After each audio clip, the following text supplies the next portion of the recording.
Halo, good morning student. How are you today?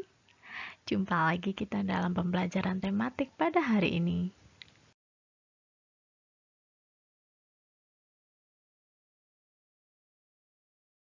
Nah, untuk tematik pada hari ini kita mulai memasuki tema 7, indahnya keragaman di negeriku. Subtema 1, keragaman suku bangsa dan agama di negeriku.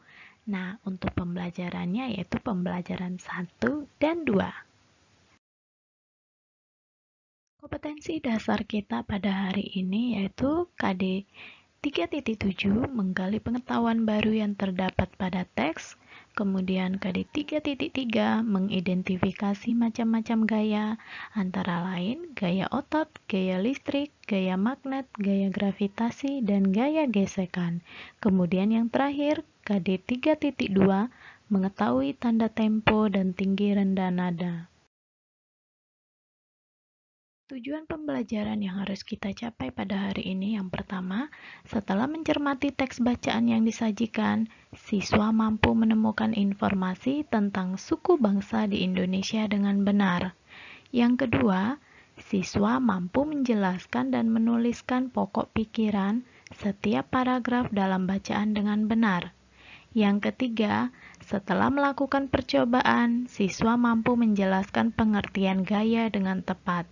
Yang keempat, setelah melakukan pengamatan, siswa mampu menjelaskan pengertian gaya otot dan pengaruhnya terhadap benda dengan tepat.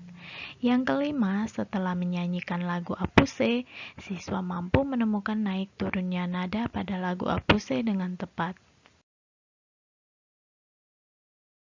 Bangsa Indonesia terdiri atas banyak suku bangsa. Suku bangsa apa sajakah itu? Mari kita simak teks berikut. Suku bangsa di Indonesia. Sejak dahulu kala, bangsa Indonesia hidup dalam keragaman. Kalimat Bhinneka Tunggal Ika pada lambang negara Garuda Pancasila bukan cuma slogan. Penduduk Indonesia terdiri atas beragam suku bangsa, agama, bahasa, adat, dan budaya, tetapi semua dapat hidup rukun berdampingan. Berdasarkan hasil sensus Badan Pusat Statistik atau BPS tahun 2010, bangsa Indonesia terdiri atas 1.331 suku.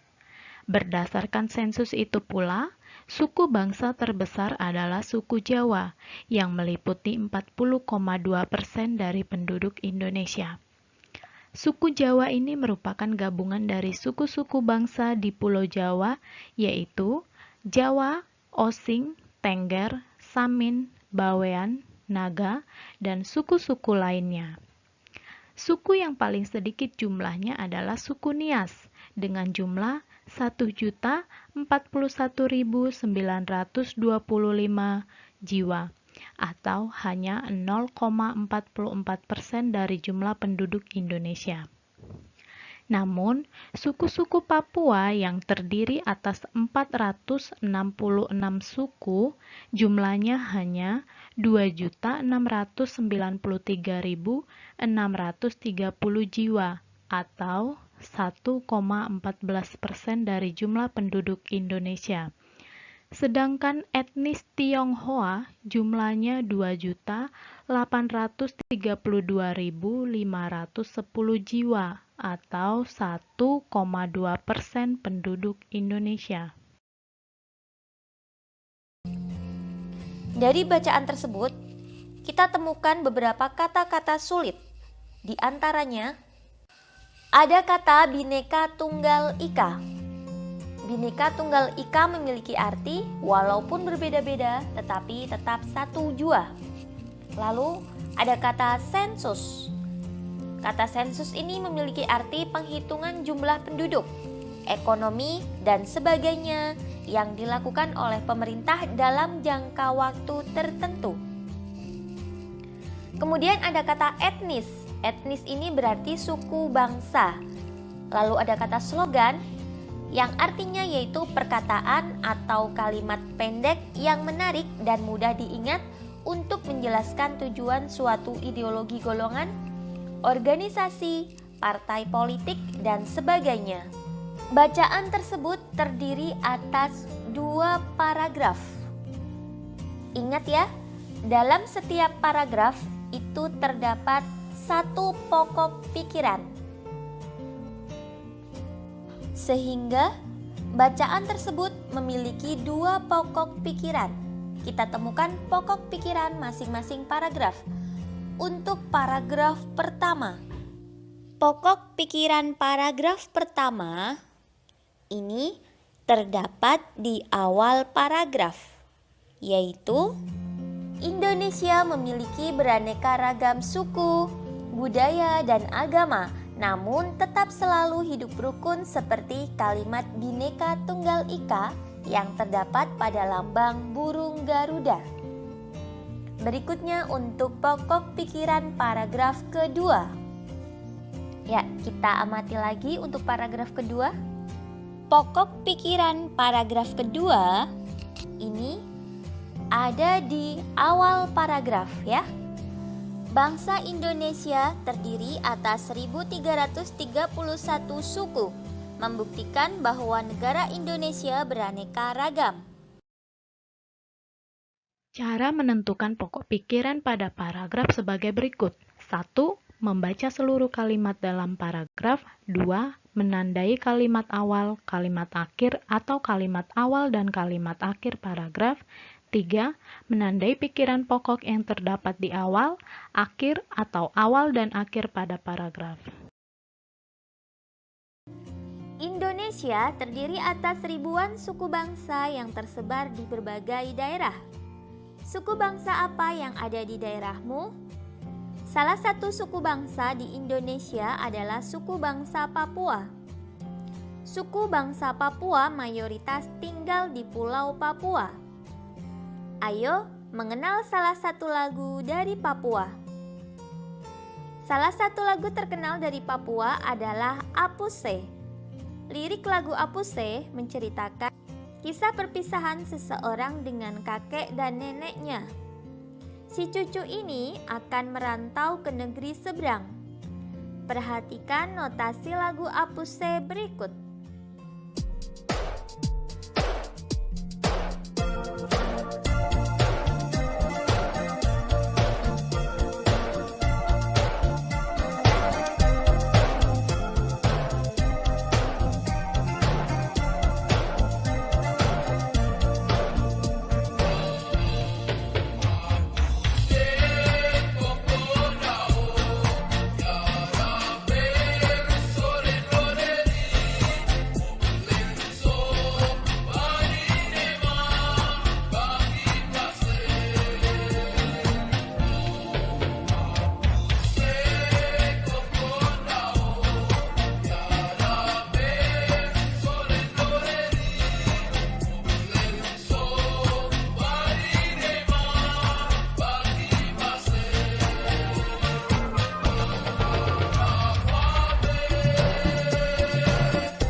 Bagian lagu yang dinyanyikan dengan nada tinggi ditandai dengan adanya tanda titik di atas notasi. Sehingga bisa kita temukan bagian lagu yang dinyanyikan dengan nada tinggi ada puse kokondao, rabe sorendoreri. Kemudian sobani nema baki pase, rafabie rakwar, rafabie rakwar ya. Itu bagian lagu yang dinyanyikan dengan nada tinggi. Lalu untuk lagu yang dinyanyikan dengan nada rendah, kita ingat kembali bagian lagu yang dinyanyikan dengan nada rendah itu ditandai dengan adanya tanda titik di bawah notasi. Sementara pada lagu Apuse ini tidak ada notasi yang ditandai tanda titik di bawah. Sehingga pada lagu Apuse ini tidak ada bagian yang dinyanyikan dengan nada rendah. Adanya hanya dengan nada tinggi dan dengan nada sedang.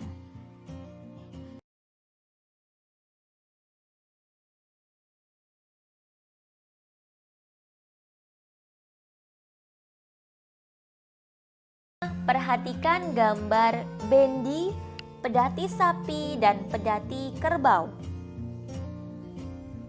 Salah satu persamaan dari ketiga alat transportasi masa lalu masa dulu tersebut, mungkin sekarang masih ada di beberapa daerah tapi tidak banyak adalah ini persamaannya, sama-sama menggunakan binatang untuk menarik beban berupa bendi dan pedati.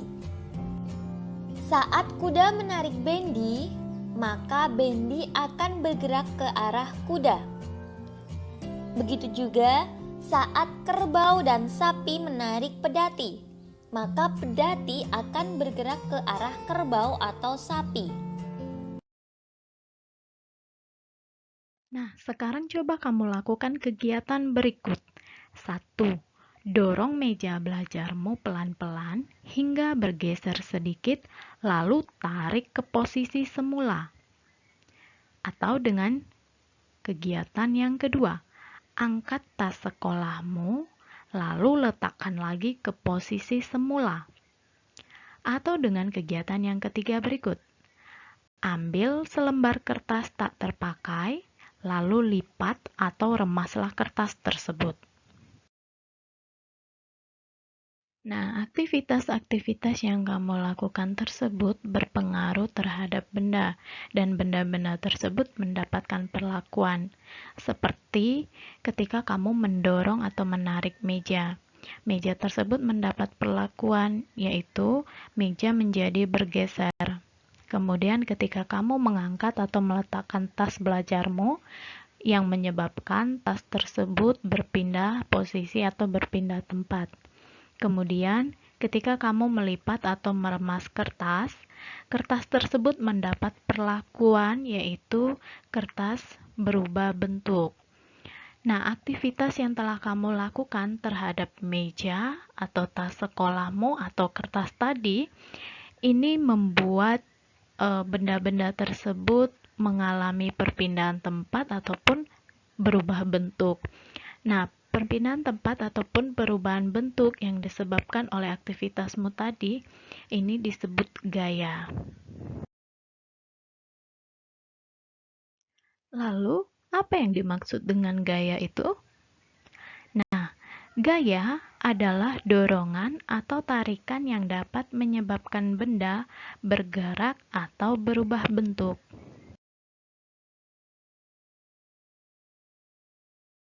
Gambar berikut, yaitu gambar orang mendorong mobil Apa yang menyebabkan mobil seperti pada gambar di samping itu dapat bergerak? Mobil dapat bergerak itu karena pengaruh gaya yang diberikan oleh orang yang mendorong mobil. Gaya tersebut yaitu gaya otot. Nah, hal itu membuktikan bahwa gaya dapat mempengaruhi benda diam menjadi bergerak Mobil yang dilengkapi dengan roda sehingga gaya dorong atau gaya otot membuat mobil bergerak. Lalu, perhatikan gambar kedua. Ini gambar lampu. Apa yang menyebabkan lampu tersebut dapat menyala? Lampu tersebut dapat menyala karena dialiri aliran listrik, dialiri arus listrik melalui sambungan kabel menuju bola lampu. Lalu, itu ada paku yang tertarik oleh magnet paku atau jarum yang tertarik oleh magnet. Apa yang menyebabkan jarum menempel pada batang magnet? Jarum tersebut menempel pada batang magnet karena jarum berbahan besi. Medan magnet dapat menarik benda yang terbuat dari besi. Ini membuktikan adanya gaya magnet. Selanjutnya, ini ada buah jatuh dari pohonnya.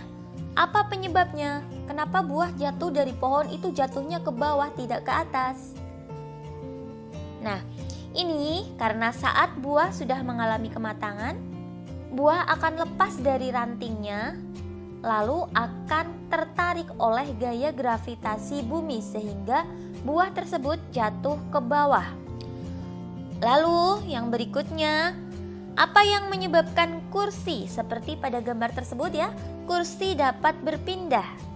Nah, Kursi dapat berpindah itu karena adanya gaya gesek antara roda dengan lantai yang disebabkan oleh dorongan atau gaya otot yang diberikan oleh anak tersebut ya, anak pada gambar itu.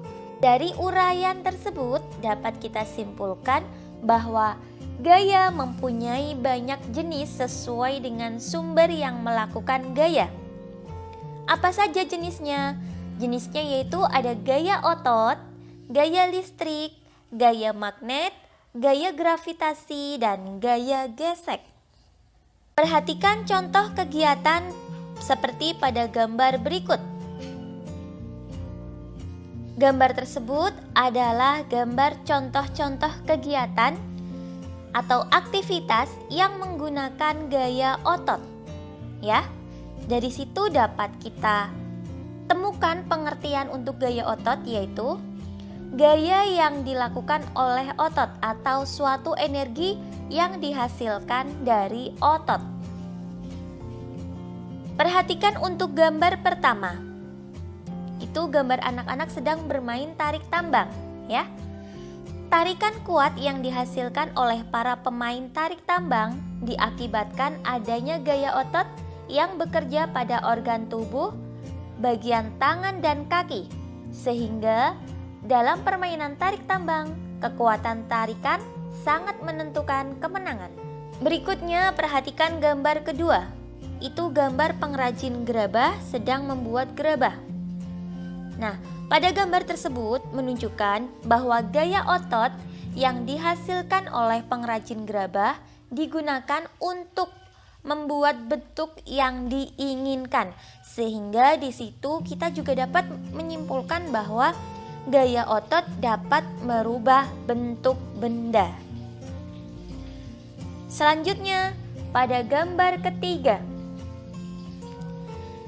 itu menunjukkan gaya otot yang digunakan adalah bahu dan bertumpuh pada kaki sehingga membuat benda atau anak yang digendong tersebut lebih mudah diangkat atau digendong. Lalu di gambar yang keempat itu menunjukkan tarikan yang kuat yang dihasilkan dari gaya otot.